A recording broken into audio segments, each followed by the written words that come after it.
जब तक चाहा उसको पूजा और जब चाहा उसे खा लिया। नफ्स की पूजा होती, ख्वाहिशात की पूजा होती। इत्तखज़ा इलाहहु हवा, लोगों ने अपने डिजायर्स को खुदा बना लिया, लोगों ने अपने विशेष को खुदा बना लिया, लोगों ने अपनी तमन्नाओं को खुदा बना लिया। लोग ख्वाहिशात के गुलाम थे, जिसको जिसमें थोड़ा सा भी बेनिफिट देखा उसको खुदा मान लिया। लेकिन आज हालात बदल गए। आज चांद की पूजा नहीं होती है, भले ही जलील किस्म के लोग करें अलग बात है, लेकिन आज चांद मौजूए तहकीक बना हुआ।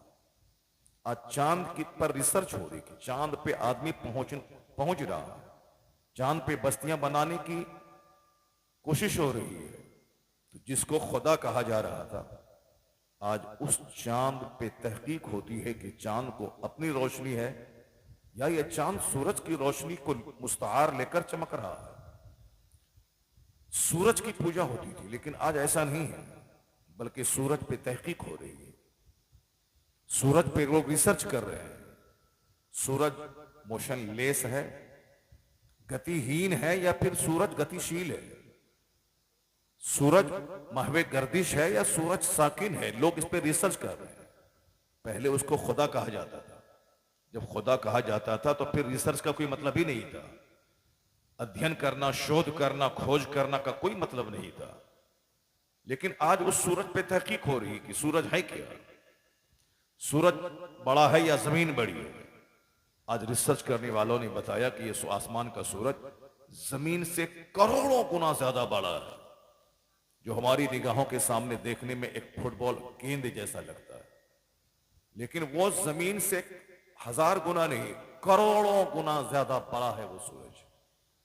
इसलिए सारी दुनिया को सूरज रोशन करता है।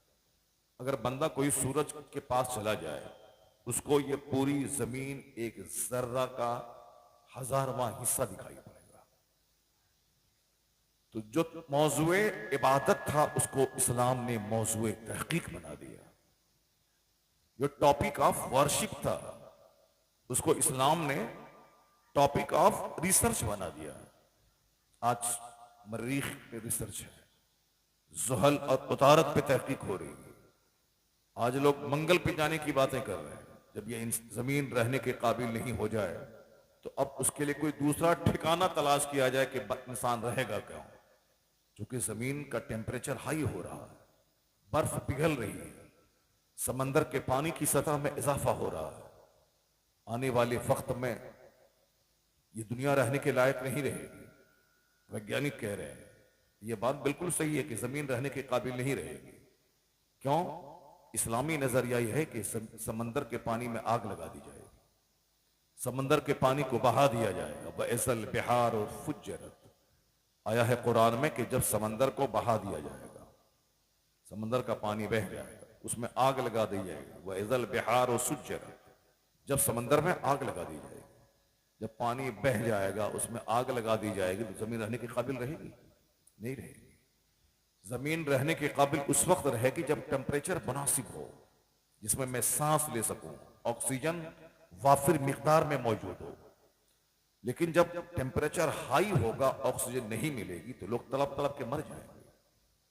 जैसे मछली जब तक पानी में है जिंदा है, लेकिन जैसे ही उसको पानी से बाहर निकाल दे, मछली तड़प तड़प के मर जाती है, क्योंकि मछली को ऑक्सीजन पानी में मिलती है। ये इंसान अगर पानी में घुस जाए तो ये मर जाएगा, क्योंकि इसको ऑक्सीजन वहां नहीं मिलेगी। इसको ऑक्सीजन खुली हवाओं में, खुली फजाओं में। ये दुनिया रहने के काबिल नहीं रहेगी। उसी का नाम तो कयामत है, उसी का नाम तो दुनिया का विनाश है। वही तो दुनिया का आखिरी दिन होगा। सूरज और चांद आपस में मिला दिए जाएगा। वह जो में अशम्स वल कमर, कुरान कहता है सूरज और चांद ये दोनों आपस में मिला दिए जाए। वह ऐसा शम्स कुव्विरत, वह ऐसा नजूमुन कदरत, जब सूरज को लपेटा जाए, जब सितारे झड़ पड़े, तो सारा सिस्टम तबाह तबाह बर्बाद हो जाएगा। इस जमीन रहने के काबिल नहीं रहेगी। सवा नेजे पे आफताब आ जाएगा, जमीन तांबे की हो जाएगी। कैसे रहेगा? वही क़यामत का दिन है जिस दिन हिसाब और किताब होगा कि तुमने इस जिंदगी में क्या किया, तुमने जवानी का कैसा इस्तेमाल किया, ये जो अभी अल्लाह ने छूट दिया है, ये सारी छूट उस वक्त निकाली जाएगी जब कयामत का दिन होगा। इस सारी आजादी का लेखा जोखा वहां हिसाब देना होगा कि तुमने जो आज रातों रात जब मन चाहा इंस्टाग्राम पे थिरकते रहे, नाचते रहे, व्हाट्सएप यूट्यूब पे खेलते रहे, जवानी का गलत इस्तेमाल किया, गरीबों का इस्तेसाल किया, यानी मन की गुलामी की, जो मन में आता है कर रहे हैं। शरीयत की गुलामी नहीं, अल्लाह रब्बुल इज्जत के फरमान की गुलामी नहीं। अल्लाह ने अपने महबूब को हमारे लिए भेजा था ताकि बंदों को उसका मकसद हयात बता दिया जाए, उसको बताया जाए कि तुम्हारे पैदा होने का क्या मकसद है। यही बताने के लिए पैगंबर दुनिया में तशरीफ लाते रहे और सारे पैगंबरों की आखिरी कड़ी बनकर खातमुन नबीयीन पैगंबर आखिर ज़मान सल्लल्लाहु अलैहि वसल्लम दुनिया में तशरीफ ले आए। यही मकसद है कि आप इंसान को बता दिया जाए कि तेरे पैदा होने का क्या मकसद है, बताया जाए कि सारी कायनात का खालिक मालिक एक है, उसने तुझको पैदा किया है, वही तेरे लिए सूरज और चांद बनाया है ताकि सूरज की रोशनी में कामकाज कर सको, वही जमीन बनाया है ताकि जमीन पे चलो भी और फसलें भी पैदा करो, जमीन पे मकान भी बनाओ, वही अल्लाह है जिसने तेरे सांस लेने के लिए हवाओं को पैदा किया है, वही अल्लाह है जिसे तेरे जीने के लिए, खाना बनाने के लिए, सामान बनाने के लिए आग को पैदा किया है, वही खुदा है जिसने तुम्हारे लिए मिट्टी बनाया, हवा बनाया, आग पैदा की, तुम्हारे लिए पानी बनाया, सिर्फ तुम्हारे लिए ताकि तुम जिंदा रह सको।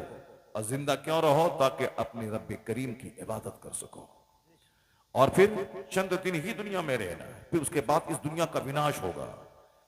फिर जब वो दुनिया कायम होगी कयामत, वहां तुमसे पूछा जाएगा कि तुमको जो खाना दिया गया इसके बदले में तुमने क्या किया, तुमको जो अल्लाह ने कपड़ा दिया तुमने इसके बदले में क्या किया, तुमको जो अल्लाह ने जवानी दी तुमने इसके बदले में क्या किया, तुमको अल्लाह ने जो माल दिया इस माल के बदले में तुमने क्या किया, तुमको अल्लाह ने औलाद से तेरी कलेजे, तेरी आंख को ठंडक पहुंचाया, तुमने इस नेमत का क्या शुक्र अदा किया, तुम्हारे लिए अल्लाह ने तुम्हारी बीवियां बनाई, तुमने इस नेमत का क्या हक अदा किया, अल्लाह ने तेरे रिश्तेदार बनाए, सोने का घर भी हमको जंगल में अगर अल्लाह दे दे मैं नहीं रह पाऊंगा, क्योंकि आदमी को आदमी से करार मिलता है।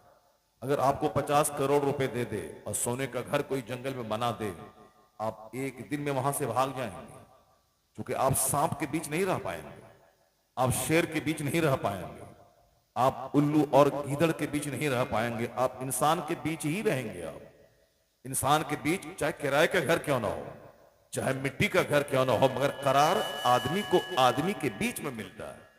इसीलिए कहा जाता है मैन इज सोशल एनिमल, ये इंसान सामाजिक प्राणी है। आदमी से तकलीफ भी पहुंचती है लेकिन आदमी से दिल को राहत भी पहुंचती है। मेरे घर में शादी हो, मेरे रिश्तेदार नहीं आए, कितनी तकलीफ होती है। मेरे घर में कोई बीमार पड़े, लोग देखने नहीं आए, कितनी तकलीफ होती है। इसी इंसान से नफरत भी है कि उसका चेहरा नहीं देखें, वो मेरे जनाजे में नहीं आए, वो मेरे मरने के बाद मेरा मुंह नहीं देखे, वो मेरी बेटी की शादी में नहीं आए, वो मेरे यहाँ के फंक्शन में नहीं आए। ये सारी चीजें चलती हैं लेकिन उसके बगैर काम भी नहीं चलता। इंसान के बगैर बंदा जी नहीं पाएगा। सोने का महल जंगल में काटने दौड़ता है, किराए का घर भी आदमी को सुकून और करार देता है, क्योंकि इंसान को इंसान से राहत है। तो पूछा जाएगा कि तुम्हारे कुंबे, तुम्हारा कुंबा, तुम्हारा परिवार था, इसके इस नेमत का तूने क्या हक अदा किया। ये जो हम लोग अपने मन के मुताबिक जी रहे, कौन मौलाना कौन मौलवी, जो जैसे चाहो जियो, जो मन में आ रहा है करो, जो जबान पे आ रहा है बोलो, जैसे जीना है जियो।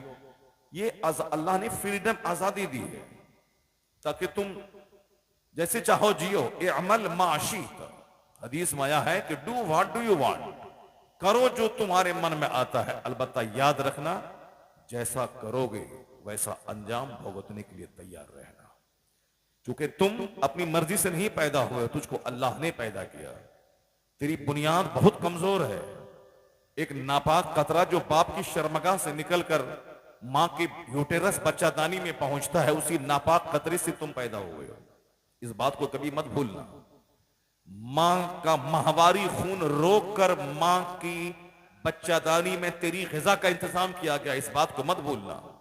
अल्लाह ने कुरान शरीफ में कई जगहों पे हमारी पैदाइश का जिक्र किया है। फलियंजुरिल इंसान मिम्मा खुलिक, खुलिका मिन माइन दाफिक यखरुजु मिन बैनि सुल्बि वत्तराइब इन्नहु अला रजइही लकादिर। क्योंकि बंदा गौर व फिक्र नहीं करता है, सोचता नहीं है, इसीलिए सोचता है कि बस ऐसे ही खा पी के मर जाएंगे, मरने के बाद सड़ जाएंगे, कोई हिसाब किताब नहीं होगा, वहां कोई पूछ नहीं होगी कि तुमने दुनिया में किस तरह की जिंदगी गुजारी। क़यामत की निशानी है कि आखिर जमाने में लोगों की अक्लें छीन ली जाएंगी, लोग पागल की तरह करेंगे जैसे अभी लोग पागल की तरह कर रहे हैं। न खाने का कोई उसूल है, न सोने का कोई उसूल है, न जागने का कोई उसूल है, अपने मन के हिसाब से जो चाहा खाया, जब चाहा सोया, जब चाहा जागा, जब चाहा जैसा चाहा किया। शादी में 70 साल की औरतें नाच रही हैं, ये क्या तमाशा है साहब? लोग पानी कम पी रहे हैं, शराब ज्यादा पी रहे हैं, ये क्या तमाशा है? एक मालदार आदमी 10,000 आदमी को खाना खिला रहा है वलीमा में, मेरे जैसा गरीब आदमी भी उसका मुकाबला करने के लिए भीख मांग के 5,000 आदमी को वलीमा खिला रहा है, क्या मतलब है? यानी बंदा ये नहीं सोचता है कि उसके मालदार है, उसके पास दौलत है, वो दौलत का इस्तेमाल करके उन्होंने वलीमे में 5,000 आदमी को खाना खिला दिया। मैं गरीब आदमी हूं, मैं क्यों नहीं मस्जिद में 5 आदमी के बीच में अपनी बेटी का निकाह कर दूं? मैं गरीब आदमी हूं, मैं क्यों नहीं बस सिंपल सादे ढंग से मैं अपने बच्चे की शादी कर दूं? नहीं, एक मुकाबला करना है, उसके कपड़े का मुकाबला, उसकी गाड़ी का मुकाबला, उसके घर का मुकाबला। वो शादी में 50 स्कॉर्पियो लेके गया है तो हम भी लेके जाएंगे, वो घर बनाया है उसमें इंटीरियर डेकोरेशन किया है तो हम भी करेंगे, वो अपने घर में झूमर लगाया है तो हम भी लगाएंगे, वो अपने घर में सोफा लगाया है तो हम भी लगाएंगे, चाहे पैसा रहे ना रहे, चाहे इंस्टॉलमेंट पे लाना हो मगर सामान लाना है, वो घर में एसी लगाया है तो हम भी लगाएंगे। ये नहीं जानता कि सबका चेहरा अलग अलग है, सबकी आंखें अलग हैं, सबकी जबान अलग है, सबकी नाक अलग है, सबकी हाइट अलग है, सबका रंग, सबका कलर अलग है, सबका खानदान अलग है, सबकी नस्ल अलग है। जब अल्लाह ने सबको अलग अलग बनाया है तो अल्लाह ने किसी को मालदार बनाया है, अल्लाह ने किसी को गरीब बनाया है, अल्लाह ने किसी को खूबसूरत बनाया है, अल्लाह ने किसी को बदसूरत बनाया है। ये अल्लाह रब्बुल इज्जत की कुदरत की निशानी है। वमीन आयाति खल्कुस समावाति वल अर्द वख्तिलाफु अलसिनतिकुम व अलवानिकुम। कुरान में आया है कि अल्लाह की कुदरत की निशानी है, अल्लाह ने आसमान पैदा किया बगैर खंबे के, अल्लाह ने जमीन पैदा की, अल्लाह ने मुख्तलिफ रंग के इंसान पैदा किए, अल्लाह ने मुख्तलिफ जबान बोलने वाले इंसान को पैदा किया।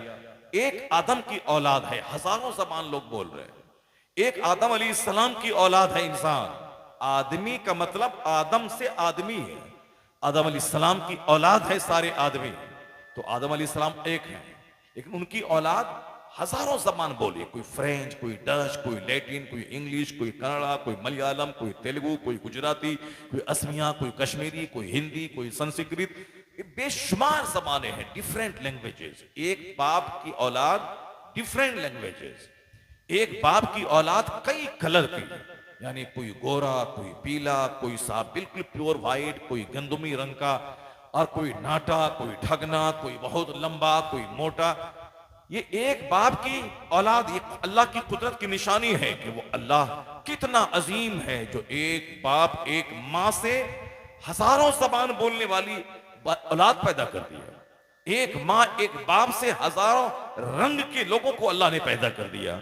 वमीन आयात ही, ये अल्लाह रब्बुल इज्जत की निशानियां हैं, उसकी कुदरत की निशानियां हैं कि मुख्तलिफ जबान मुख्तलिफ रंग के लोगों को पैदा किया। वो अल्लाह है जो बगैर खम्बे के आसमान पैदा किया। अल्लाह चाहे तो आसमान जमीन पे गिर जाए, सारे लोग पिस जाएं, जितने शराबी, कबाबी, पापी, नाचने गाने वाले, गीबत करने वाले, चुगलखोरी करने वाले, माँ बाप को सताने वाले, दूसरों की बहू बेटी पे बुरी निगाह डालने वाले, अत्याचार करने वाले, दूसरों की जमीन हड़पने वाले, दो अपने नेक लोगों को जलील करने वाले, बुरों का साथ देने वाले, शराब पीने वाले, सूद खाने वाले, जुआ सट्टा खेलने वाले, सबों को अल्लाह चाहे तो एक सेकंड में पीस दे। लेकिन चूंकि अल्लाह पीसेगा नहीं, अभी ये दुनिया में काम की आजादी अल्लाह ने दी है। जैसे अल्लाह ने जमीन दी, आसमान दिया, उसी तरह हमारी उम्र को फिक्सेट कर दिया। तुम्हें 10 साल जीना है, तुम्हें 50 साल जीना है, तुम्हें 70 साल जीना है, तुम्हें 80 साल जीना है। 80 साल से 80 सेकंड आगे नहीं जाओगे तुम, 70 साल से 70 मिनट आगे नहीं जाओगे, 50 साल से 50 सेकंड आगे नहीं जाओगे। फ़इज़ा जाअ अजलुहुम ला यस्तअखिरून साअतन वला यस्तक़दिमून। जब मौत का वक्त आएगा तो एक लम्हा न आगे होगा न पीछे होगा, सबका फिक्सेड टाइम है।